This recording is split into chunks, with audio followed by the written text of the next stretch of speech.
ગ્રાઉન્ડમાં પાસ નહીં આવે ટેન્શનમાં આવી જાય કે હવે શું કરવું, હવે શું કરવું.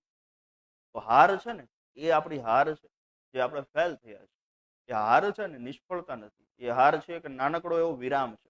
એ હાર છે એ શું છે? નાનકડો એવો વિરામ છે. આપણે હારી થાકી મરી નથી ગયા ભાઈ. જીવનમાં બહુ બધું આપણે આગળ પડ્યું છે. તો સ્પેશિયલી એવા યોદ્ધાઓ માટે જે થાકી ગયા છે, હારી ગયા છે, જેમ વિચારે છે કે સાહેબ હવે નહીં મજા આવે, હવે મજા નથી આવતી તૈયારીની, તો એવા યોદ્ધાઓ માટે સ્પેશિયલી એક સરસ મજાની પંક્તિ છે શિવ મંગલસિંહની છે. શિવ મંગલસિંહ સુમન કરીને સરસ મજાના હિન્દી લેખક અથવા તો કવિ કહી શકાય, એની સરસ મજાની પંક્તિ છે, યહ હાર એક વિરામ है. શું ભાઈ? यह हार एक विराम है, जीवन महासंग्राम है. यह हार एक विराम है, जीवन महासंग्राम है. तिल तिल मिटूंगा, कटके कटका થઈને ભલે હું મટી જાઉં, तिल तिल मिटूंगा पर दया की भीख नहीं मांगूंगा मैं. दया की भीख नहीं मांगूंगा मैं, वरदान मांगूंगा नहीं. ફરીથી સાંભળો, સરસ મજાનો અંતરો છે.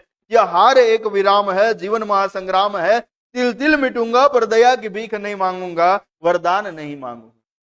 અને નેક્સ્ટ અંતરો એનાથી સરસ મજાનો છે कि क्या हार में क्या जीत में किंचित नहीं भय भीत में. अरे अगर हारी गयो तो शून्य, जीत्यो तो शून्य, हार में न जीत में किंचित नहीं भय भीत में.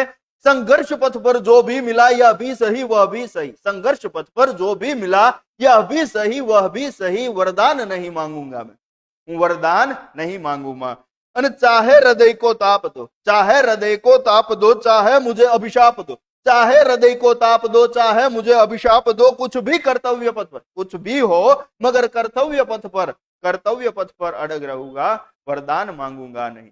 એટલે જીવનમાં કોઈ પણ તબક્કે કોઈ પણ ક્ષેત્રે કદાચ થાકીએ છીએ ને તો હારવાનું નથી, ત્યાંથી નવું શીખવાનું છે. અને કોઈ પણ કામ કરીએ ને તો આમાં બે જ વસ્તુ થાય. શું થાય? બે જ વસ્તુ થાય. કાં તો એમાં આપણે જીતીએ અને કાં એમાંથી શીખીએ. આપણે ક્યારે હારતા નથી. ઓકે?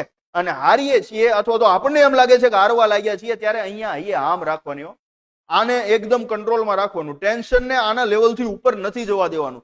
પરિસ્થિતિને આપણી મુઠ્ઠીમાં રાખતા શીખવાનું. એ જ સાચો સંઘર્ષ છે. કદાચ તમે જીતી જશો, પાસ થઈ જશો તો એની ખુશીઓ બધા મનાવશે, પણ જે તૂટેલો માણસ છે ને એ પરિસ્થિતિમાં અડગ થઈ અને હિંમત રાખીને એ પરિસ્થિતિને વટાવી ગયો ને તો એને કોઈ નહીં અટકાવી શકે. ને એટલે જ અંગ્રેજીમાં સરસ મજાની એક લાઈન છે ને, મને એ ખૂબ ગમે. જ્યારે એમ થાય ને કે ચારેય દિશાઓ, બધા જ રસ્તાઓ બંધ થઈ ગયા, ત્યારે એવા સમયે પોતાને ખુદને આદેશ આપવાનો કે ભાઈ જે ચાલી રહ્યું છે ને એ ફ્લો સાથે છે. Trust the process. પ્રોસેસ જે ચાલી રહી છે એ ટ્રસ્ટ કરે એના ઉપર, એ પ્રોસેસ ઉપર ટ્રસ્ટ કર. Trust the process, go with the flow. જે ફ્લો જઈ રહ્યો છે એની સાથે જાય, and you will be unstoppable. Trust the process, go with the flow and you will be unstoppable. તને કોઈ અટકાવી નહીં શકે. એ જે પરિસ્થિતિ છે એનો સામનો કરીને બસ ખાલી આગળ વધવાનું છે. અને તમે પણ ખાખીના યોદ્ધાઓ, ખાખીના કુમારો, જ્યાં તૈયારી કરો છો મૂંઝાતા નહીં.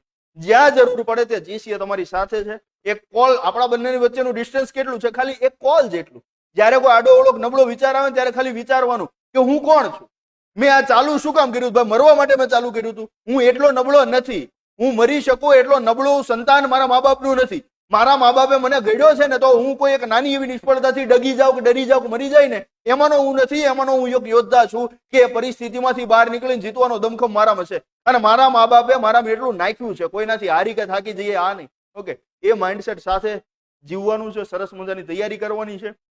બાકી ક્યારેય ટેન્શન આવે, હારવા થાકવાનું નહીં. સરસ મજાનો કોલ કરો ભાઈ એકેડમી ઉપર, મૂંઝાતા નહીં. અમે છીએ તમારા માટે. બિલકુલ નિશ્ચિંત રહીને તૈયારી કરો. આ વખતે ખાખી આર્ય પારની લડાઈ છે એ પાર કરવાની છે, પાસ થવાનું છે, સફળ થવાનું છે. સફળતાથી ઓછું કઈ ના ખપે.